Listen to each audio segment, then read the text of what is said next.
Hello guys, this is Futurebits TV and welcome back to my channel. But before I start the devotional guys, I would like to shout out the following person on our channel na napunta rito at enjoying sa devotional. Shout out ang gabi sa Johnny Abidin, Daryl P.S., Francis J. Canoy, Jerry Abo, Ben Lawrence Jonko, Kiat Las Marias, Youngs TV, Midnight Jane Always Online, Clay Youngs Vlog, Michael Aburita, Connie Vlog, SSCTV of Korea, Heart Bonsalan, Mark Anthony Balmoria, Bon Anthony Balmoria, Leo Bacoteco, Mark Pamisa, Eliza Miharis, Kimberly Rimando, Clarice Silado, Shane Pindon, Jodeline Milgar, Andorin Padiranga, Angel Mangiran, Gretchen Marie, Honestly Faith Gloria, Trecia, Maridel Cababasada, Rian Bilsaga, Crisel Claire, Ria Vidad, Marian Comendador, RB Haralbi Kirk, Andrew Ando, Claire Cabaltera, Spira Alga, Vince Villegas, Ashley Toromocha, Ken Mondero and Angel Parva. Shoutout na rin sa mga hindi nakisabay na manood sa devotional but still napunta pa rin dito para manood at makinig sa devotional. God bless us all guys.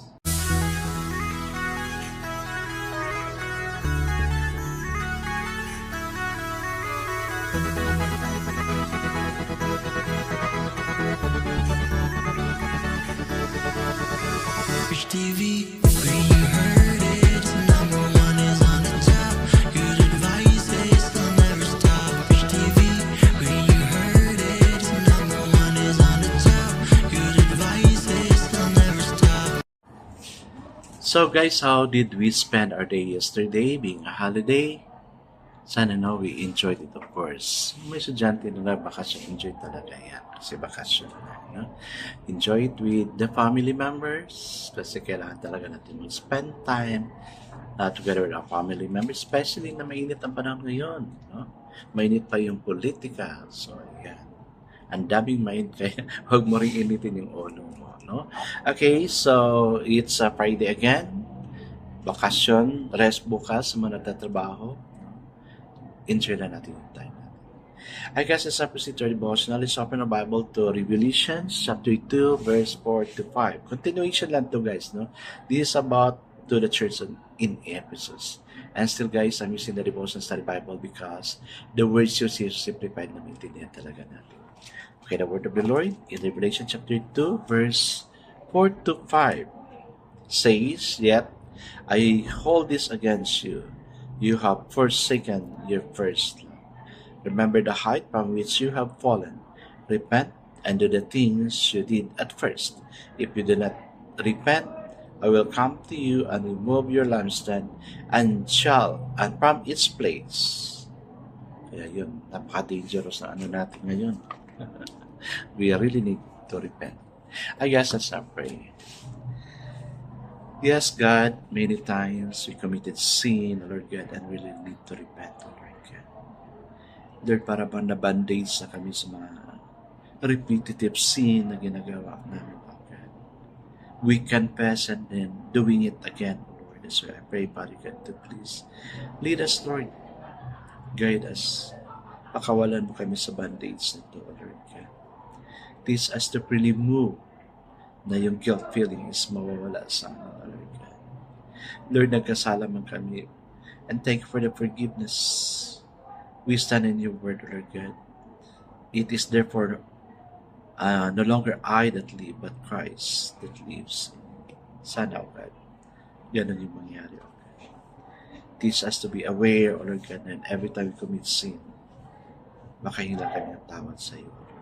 Lord, thank you that you are God, are manifesting God, are living God. Thank you for the understanding. Amen and amen.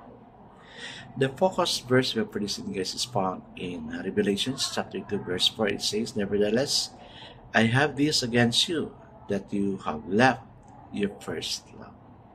So the title of our devotion for this evening, guys, is "The Need to Fall in Love Again." Do you remember your first love? Yes, ako, I can still remember it.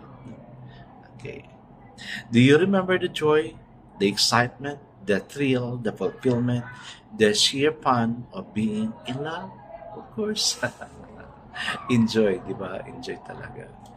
Okay, but sometimes there is pain. It's not all love. Okay, Jesus uses this delightful human experience to help the Ephesians remember what it was like when they first know of His love for them. When they learned of the grace and forgiveness, the plan and purpose, the power and strength, the hope and the victory of Jesus Christ, they had come alive with a new joy and excitement.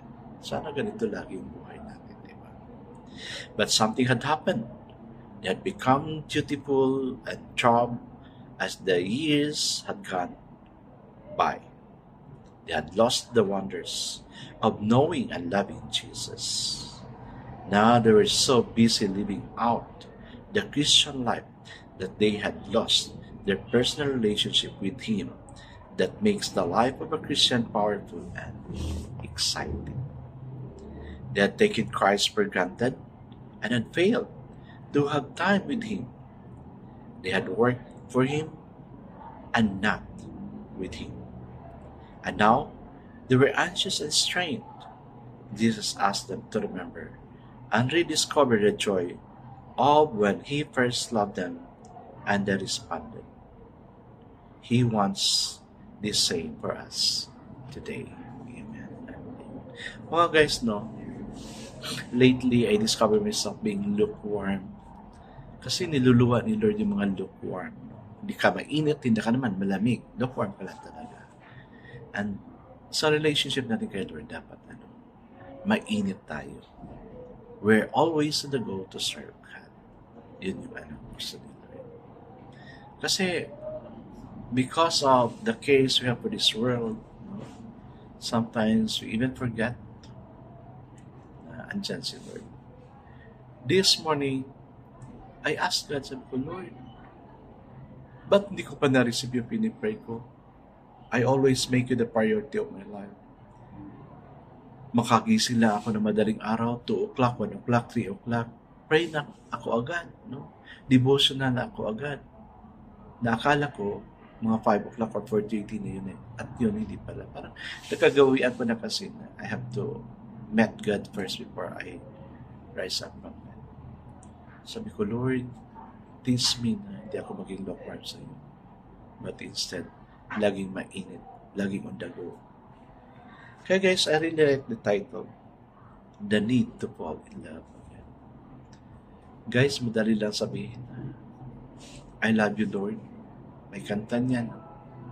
Yung kanta ni Don Moen.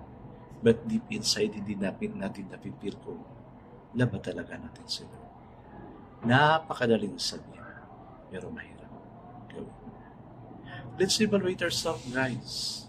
If you see that word. Baka that moment mo lang love si Lord. Kasi may problema ka. Kasi pag love mo si Lord talaga, hindi ka, you won't go away from God. But instead, you always wanted to have God with you. Diba? Yan yung love. Hindi lang yung may kailangan tayo, nasa problema tayo, sabihin natin, I love you, Lord. Kaya, let's ask God a love that surpasses all understanding. Kasi, God is the author of love. Sabi nga, I love because God first loved us. I guess let's not pray. Loving Father, give us the passion and all the purpose of our lives to love you more and even to the people around us. Amen. Yes, guys, sa mga lukewarm, no, there is a need to fall in love again to our God. God bless us all, guys, because I know that your bless us 10 times better. This is again, Rich TV. Kita-kita tayo ulit sa muli. Paalam!